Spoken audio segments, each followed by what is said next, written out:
For 6 years, every Saturday morning, Rachel Bennett stood at her kitchen window and watched her husband's car disappear down the same quiet street, headed to see a dying woman named Sylvia.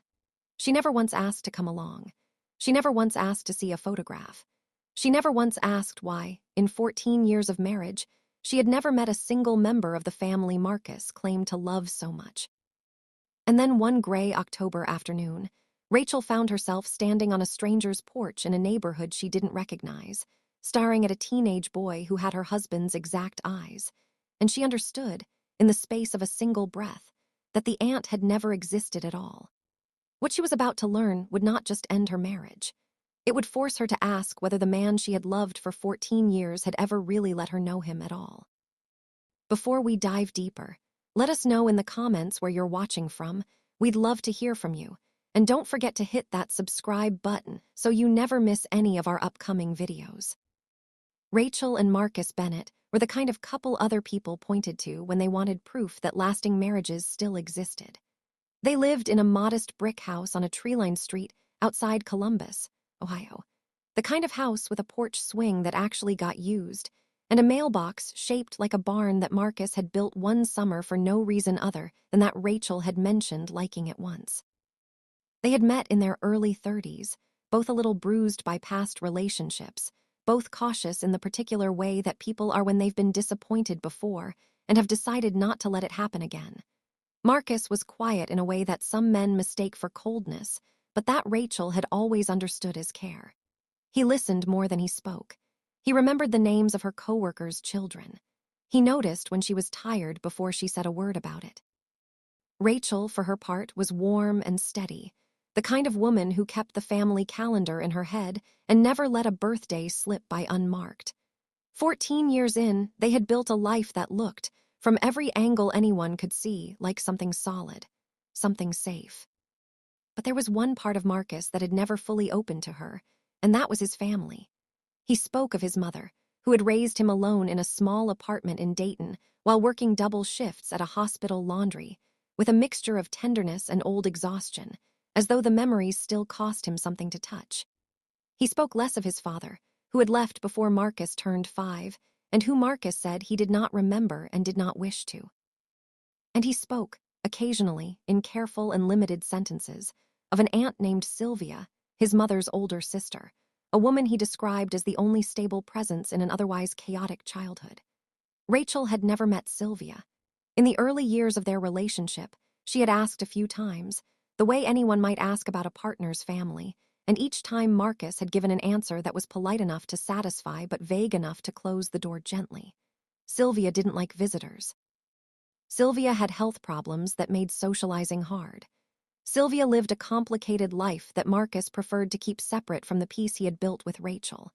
And because Rachel loved him, and because none of this seemed like a lie so much as a boundary, she let it be. She told herself that everyone carries some part of their past they'd rather not walk a new partner through, and she respected that Marcus needed his privacy. What she did not know, what she could not have known, was that the boundary she was respecting had been built not to protect his privacy, but to protect a truth he had decided, years ago, he could never afford to tell her. The Saturday ritual began roughly 6 years into the marriage. Marcus came home one evening and told Rachel, in the same measured tone he used for most difficult subjects, that Sylvia had been diagnosed with a serious illness, and that he intended to start visiting her regularly to help however he could. Rachel remembers feeling something close to relief when he told her this, because it meant he was finally letting a piece of his hidden history become visible, even if only at the edges. She offered to come with him, to meet this aunt who had shaped so much of the man she loved, and Marcus told her, gently but firmly, that Sylvia was private about her illness and did not want visitors, especially not people she had never met, especially not during a time when she was already frightened and diminished by what was happening to her body. Rachel accepted this. She packed him snacks for the drive. She learned not to plan anything for Saturday afternoons, because Marcus would be gone from morning until early evening, sometimes later, and would come home quiet, sometimes with red eyes, sometimes simply tired in a way that suggested he had been carrying something heavy.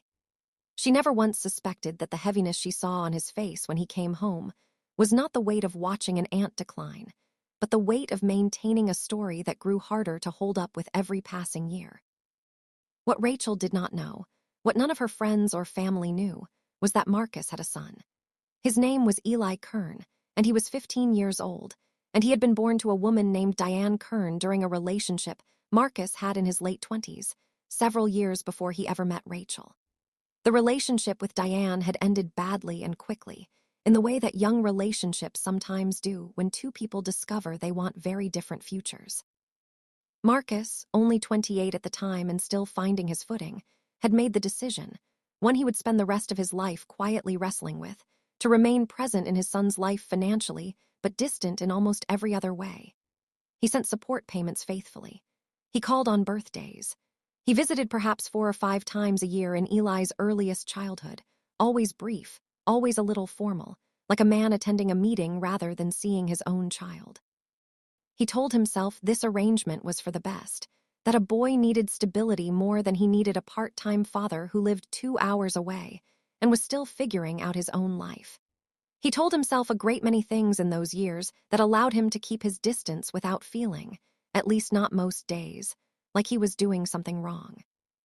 Everything changed 3 years before the events of this story, when Diane died suddenly of a cardiac event at the age of 39, leaving 12-year-old Eli in the care of his grandmother, a woman named Sylvia Kern.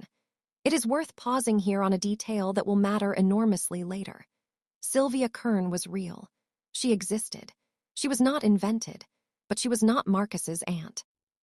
She was Diane's mother, Eli's grandmother, a woman in her early 70s who had raised one daughter already and now, in the later years of her life, found herself raising a grieving grandson largely alone, because the boy's father lived in another city with a wife who did not know he existed. When Diane died, something in Marcus broke open that he had spent over a decade keeping carefully shut. He drove to the funeral. He stood in the back of the small chapel so as not to draw questions from people who might recognize him and ask why he was there. And after the service, he approached Sylvia, a woman he had met perhaps twice before, and told her, with more honesty than he had managed in years, that he intended to be present for his son now, in a way he had failed to be present before. This is where the Saturday visits truly began, though they began under the same name Marcus had used for years to describe a different kind of absence. He told Rachel he was visiting his sick Aunt Sylvia, and in a strange, twisted way, part of that sentence was almost true. There was a woman named Sylvia. She was, in her own way, unwell, worn thin by grief and the physical demands of raising a teenager in her 70s. But she was not his aunt, and she was not the reason he drove 2 hours every Saturday. His son was the reason. And the lie about the aunt, which had started years earlier as a way of avoiding painful questions about his own childhood, now became the perfect cover for a truth he could not imagine finding the words to tell his wife. Every Saturday, Marcus drove to the house where his son lived, spent the day trying to be a father in the limited hours available to him, taught Eli to change a tire, sat through his basketball games from the far end of the bleachers, so as not to be noticed by anyone who might ask questions, brought groceries for Sylvia when her fixed income ran thin, and then drove home to Rachel and told her, without quite lying and without quite telling the truth, that he had spent the day with his ailing aunt. For the first year of this arrangement, Eli was simply grateful to have a father showing up at all, however imperfectly. He was 12, then 13, grieving his mother and adjusting to a grandmother who loved him fiercely, but who was exhausted in ways a child could sense even if he couldn't name them. Marcus's Saturday visits became something he looked forward to, small islands of normalcy in a life that had been upended. But as Eli grew older, as he entered the deeper waters of adolescence where questions about identity and belonging become sharper and harder to set aside, he began to ask the question that any child in his position would eventually ask. Why couldn't he meet Rachel? Why couldn't he come to his father's house? Why, after 3 years of these visits, was he still a secret kept in a separate compartment of his father's life, visited on Saturdays like an obligation rather than embraced as part of a whole family? Marcus's answers, which had once satisfied a grieving 12-year-old grateful for any attention at all, began to wear thin against a 15-year-old who was starting to understand exactly what it meant to be hidden. Sylvia, for her part, had grown increasingly uneasy with the arrangement long before the events that would finally break it open. She was not a woman inclined to interfere in other people's decisions, having learned through her own difficult life that people generally have to arrive at their own conclusions in their own time. But watching her grandson ask, again and again, why his father's wife didn't know he existed, and watching Marcus deflect those questions with the same practiced ease he used on everyone, something in her patience began to wear away. She had agreed, in the earliest days after Diane's funeral, to let Marcus handle the situation in whatever way he saw fit, believing that a father finding his way back to his son, however imperfectly, was better than no father at all. But 3 years is a long time to watch a boy ask the same aching question and receive the same evasive answer. And by the autumn of the year this story takes place, Sylvia had quietly decided that she would not keep protecting a fiction that was hurting her grandson more with every passing month. Rachel, meanwhile, remained entirely unaware that the ground beneath her marriage had shifted years earlier without her ever noticing. She continued to believe, with the same simple faith she had always held, that her husband spent his Saturdays at the bedside of a woman fighting a long illness, and she admired him for it, told her friends about it, thought of it as one of the many reasons she had chosen him. If anything, the story of the sick aunt had deepened her sense that Marcus was a fundamentally good man, someone who showed up for family even when it was hard, even when it cost him his weekends. It never occurred to her that the story she admired him for was the very thing standing between her and a truth that would eventually alter everything she believed about the shape of her own life. The first crack in the story appeared almost by accident, on a Saturday in early October, when Marcus's phone died in the middle of his drive, and he failed to call Rachel that evening the way he normally did to say goodnight before starting the drive home. Rachel wasn't alarmed at first. Phones died. People got distracted.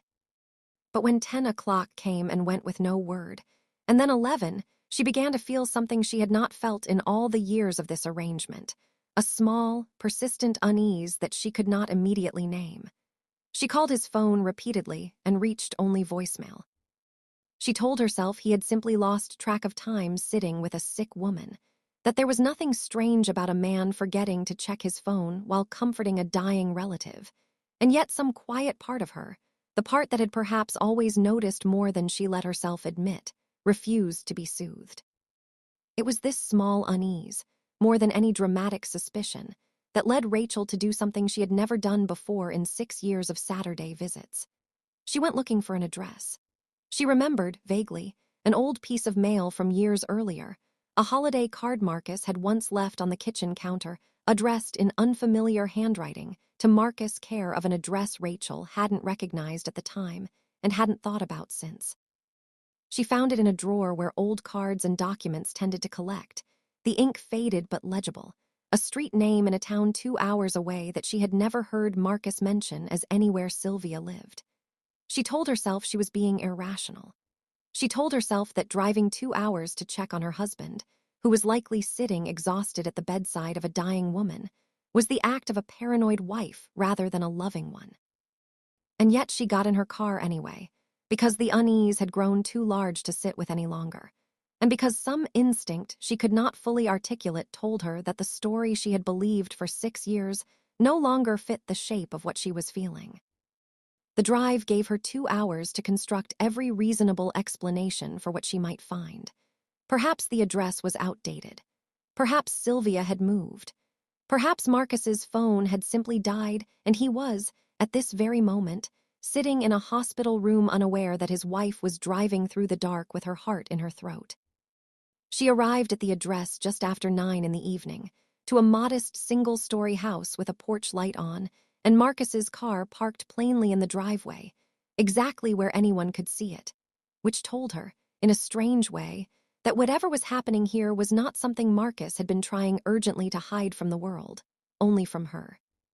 She walked to the door and knocked, and after a long moment it was opened not by an elderly, ailing woman, but by a teenage boy, perhaps 15, tall and dark-haired, with a face that stopped Rachel's breath in her chest because it carried, unmistakably, the same eyes she had looked into every morning for 14 years. The boy looked at her with a mixture of confusion and something closer to recognition, as though he had spent a long time imagining this exact moment, and he asked her 4 words that would end the life she had known before she had even stepped through the door. "Are you Dad's wife?" Rachel did not scream. She did not faint or cry out or do any of the things that might happen in a more theatrical version of this story. She stood very still on that porch, feeling something enormous shift inside her chest, and she asked, in a voice she barely recognized as her own, if she could come inside and sit down. The boy, whose name she would learn moments later was Eli, stepped aside to let her in, and it was in the small, cluttered living room of that house, surrounded by family photographs of people she had never seen, that Rachel first understood the true shape of the life her husband had been living in parallel to the one he shared with her. On the mantel sat pictures of Marcus, younger, holding an infant. Marcus at a school recital, sitting several rows back, clearly trying not to be noticed by anyone who might ask who he was. Marcus, more recently, teaching this same boy to fix a bicycle chain in a driveway Rachel had never seen. 6 years of Saturdays, all documented in small, ordinary photographs that told a story entirely different from the one she had been told. Sylvia emerged from the kitchen at the sound of voices, and upon seeing Rachel standing in her living room, her face went through a series of expressions: alarm, then something like relief, as though a weight she had been carrying alone for years was finally about to be shared. She did not apologize, and she did not explain, at least not immediately. She simply said, in a tired but steady voice, that she had wondered for a long time when this day would come, and that perhaps it was better it had come now than later. It was in this moment, as Rachel sat frozen on a stranger's couch trying to absorb a truth too large to fit into any of the frameworks she had used to understand her marriage, that Marcus's car pulled back into the driveway, having simply gone to buy milk from the corner store minutes earlier, his phone still dead in the passenger seat. He walked through his own front door, the one that had never been his own front door in any legal sense, but that he had treated, for years, as a second home, and found his wife sitting in his son's living room. And in that instant, watching his face crumble in real time, Rachel realized with total clarity that the aunt had never been sick. The aunt had never existed. There had only ever been a family, hidden in plain sight 2 hours from her own front door. Kept secret, not out of cruelty, but out of a fear Marcus had never found the courage to name. The days that followed the discovery unfolded with a strange, muted quality that Rachel would later describe as feeling underwater. She did not scream at Marcus in that living room, in front of his son, though every instinct in her told her she had every right to. Instead, she asked to be driven home, and Marcus, understanding that any attempt at explanation would sound hollow delivered under those circumstances, drove her the 2 hours back to Columbus in a silence so complete that neither of them turned on the radio once. It was only once they were home, standing in the kitchen where Rachel had spent 6 years watching him leave every Saturday morning, that she finally asked him to explain, and Marcus, for the first time in longer than he could remember, tried to tell the truth in full, though even then it came out in pieces, delayed by shame and old habits of concealment that did not disappear simply because the secret had been found. He told her about Diane, about the relationship that had ended before Rachel ever entered his life, about the son he had kept at arm's length for over a decade out of a belief, however flawed, that a part-time father was worse than an absent one. He told her about Diane's death, about the funeral he had attended in secret, about the promise he had made to himself and to Sylvia to finally show up the way he should have shown up years earlier.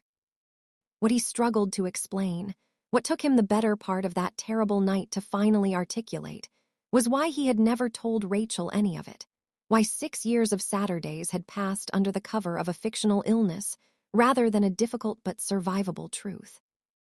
Rachel listened, and what she heard beneath the explanation was something that hurt more than the existence of the son itself, and that was the realization that Marcus had, very early in their relationship, told her he had no children and no complicated family history, a small lie meant to present himself as a clean start, and that once that lie was told, he had built every subsequent year of their marriage on top of it, too afraid of what the truth would mean about him to ever risk unmaking it. Rachel's grief in the weeks that followed was not simple, and it did not move in a straight line. There were days when her anger was aimed entirely at the existence of the boy, at the idea that Marcus had an entire life she knew nothing about. And there were other days, quieter and more painful, when she understood that her anger at Eli was misplaced, that the child was as much a victim of the arrangement as she was, hidden away from a stepmother he might have loved, denied a normal family for reasons that were never his to control. She found herself replaying, obsessively, the small moments of the last 6 years, the tired expression on Marcus's face after long Saturdays, the times he had come home with red eyes and she had assumed it was grief over a dying aunt rather than the exhaustion of maintaining 2 separate lives. She wondered what else about her marriage had been performance, and whether a man capable of sustaining a lie for 6 years could ever be fully trusted again, even in the small, ordinary moments where trust usually goes unquestioned. Marcus, for his part, did not try to defend the lie once it had been exposed, though in the early days he made the mistake many people make when caught, offering explanations and timelines as though information alone could repair what had been broken, not yet understanding that Rachel did not need more facts. She needed to know whether the man she had married was capable of a different kind of honesty going forward. He told her he had never meant to build a second life so completely, that it had started small. A single lie about family history, told to a woman he was falling in love with and did not want to complicate things for, and that the lie had simply calcified over the years the way small lies sometimes do, until unmaking it felt more dangerous than continuing to carry it. He told her about the shame that had kept him from ever fixing it, the fear that if she learned the truth she would see him, not as a man who had made a mistake in his 20s, but as a man who had spent over a decade choosing silence over honesty, and that this fear, more than any specific event, had shaped nearly every Saturday of their marriage.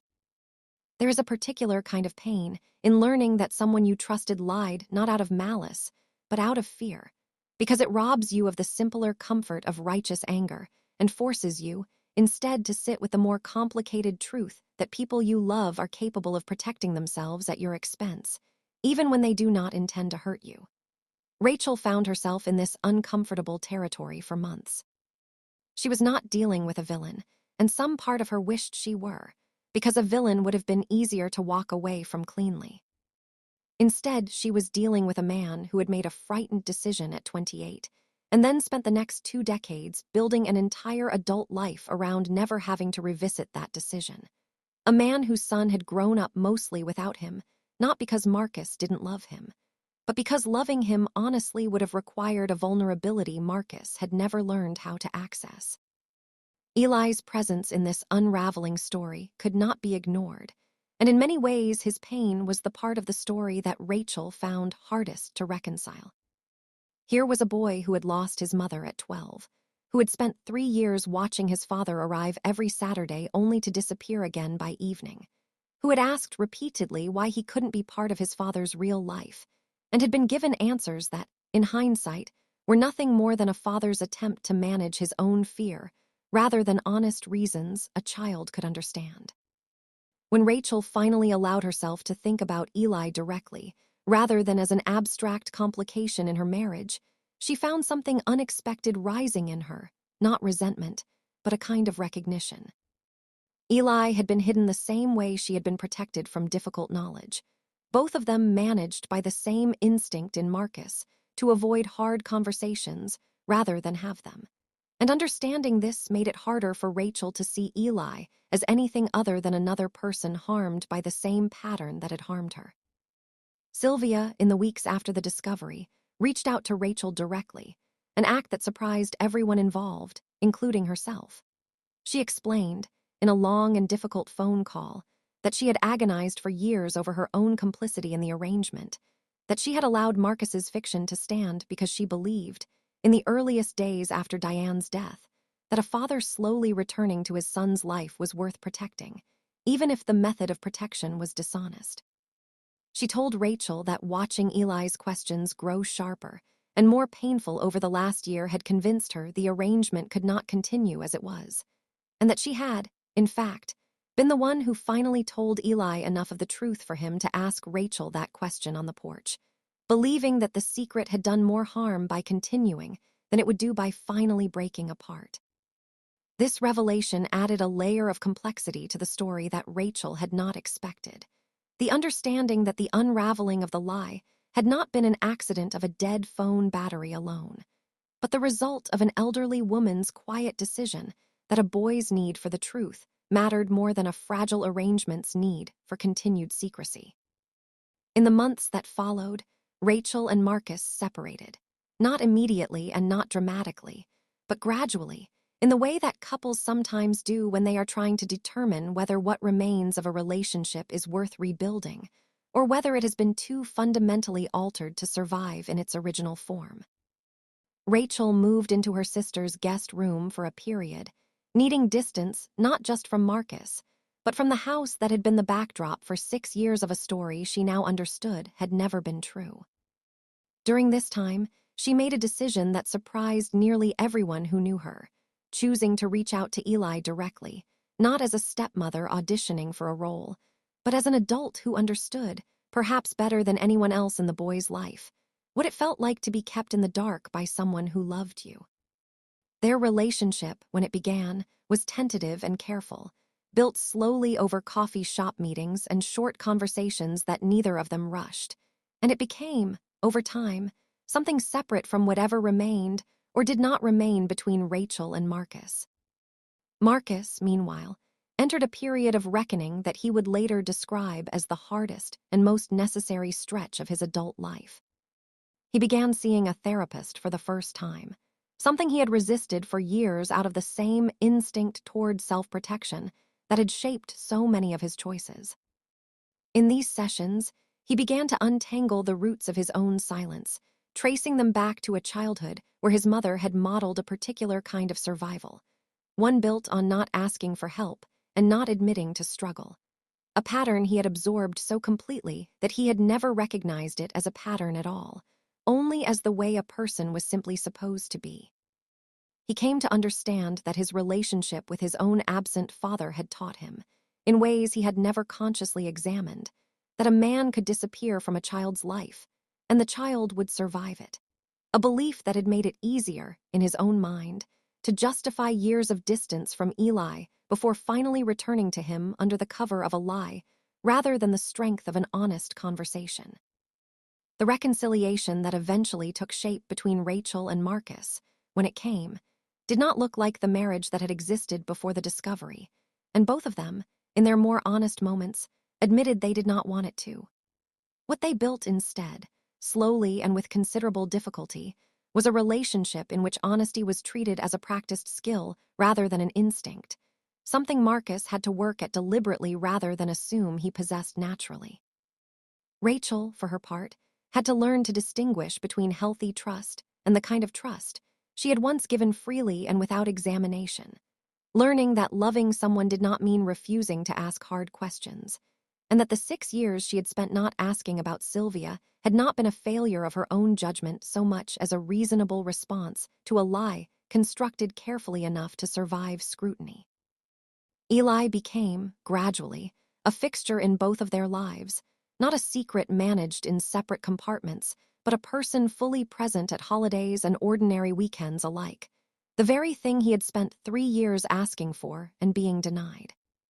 It would be simple, and perhaps satisfying, to say that the family emerged from this story fully healed, that the wounds closed cleanly, and everyone involved forgave everyone else without complication.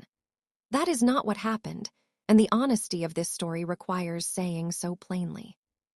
Rachel has said, in the years since, that there are still moments when an old suspicion rises in her without warning, when Marcus is late coming home, and some small, quiet part of her mind returns briefly to that October evening, and the 2 hours of silence before she learned the truth. Marcus has said that the guilt of those 6 years, and of the 15 years before them during which he kept his son at a careful distance, has never fully left him, that he carries it now not as a burden he is trying to escape, but as a reminder of the man he does not want to become again. Eli, now approaching adulthood, has said that he has forgiven his father, though forgiveness, in his telling, was not a single moment of release, but a slow accumulation of ordinary Saturdays finally spent honestly. Dinners where he was introduced by name rather than hidden. Birthdays where his father showed up not out of guilt managed in secret, but out of a presence chosen in the open. What this story ultimately reveals, if it reveals anything at all, is not a lesson about villains and victims, because there were none of the former in this particular history, only people making frightened choices under the weight of circumstances they did not know how to face honestly. Marcus was not a man who set out to deceive his wife for 6 years. He was a man who told one small, self-protective lie in his late 20s, and then spent the better part of 2 decades unable to find the courage to unmake it, allowing that single untruth to shape the architecture of an entire family's life, without ever intending the scale of harm it would eventually cause. Rachel was not naive for believing him. She was simply a woman who trusted the person she loved. And trust, when it is betrayed by someone skilled enough to maintain a lie for years, is not a failure of the person who gave it. And Eli was not merely collateral damage in an adult drama. He was a boy who deserved, from the very beginning, to be known rather than hidden, and whose eventual insistence on the truth, quiet and persistent as it was, became the very thing that finally broke a 6-year silence open. Perhaps the real cost of this story was never the son that Marcus kept hidden, because a child, however difficult the circumstances of his existence, is never truly a cost. The real cost was the 14 years Marcus spent choosing the comfort of silence over the risk of being fully known by the woman he claimed to love most, and the years Eli spent believing that he was not important enough to be part of his father's whole life. Rachel has said that she has come to believe family is not simply a matter of blood or even of marriage vows, but something built and rebuilt continually through the choice to be honest with the people who depend on you, even when honesty is difficult, even when it threatens the comfortable story you have told yourself and everyone around you. She has said she does not know if she would have found the strength to forgive Marcus had circumstances been slightly different, had the lie run even a year or two longer, had Eli not asked the question that finally broke the fiction apart.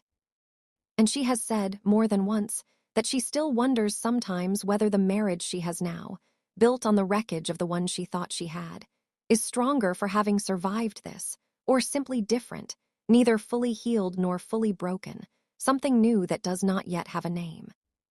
If you were in Rachel's position, discovering on a stranger's porch that the family you thought you understood was only half the truth, would you have found a way back to trust, or would some part of you have walked away for good? And if you were in Marcus's position, carrying a lie for years out of fear rather than cruelty, do you think you would have found the courage to tell the truth before it was found for you? Or do some secrets only ever come apart because someone else, in the end, refuses to keep protecting them? Have you ever discovered a secret that changed everything you thought you knew about someone you loved? We would love to hear your story in the comments below. And if this one stayed with you the way we hope it did, please consider subscribing so you never miss the next story we have to tell. Thank you so much for spending this time with us today, for sitting with a story that asked hard questions and did not offer easy answers, and we truly hope to see you again on our very next post.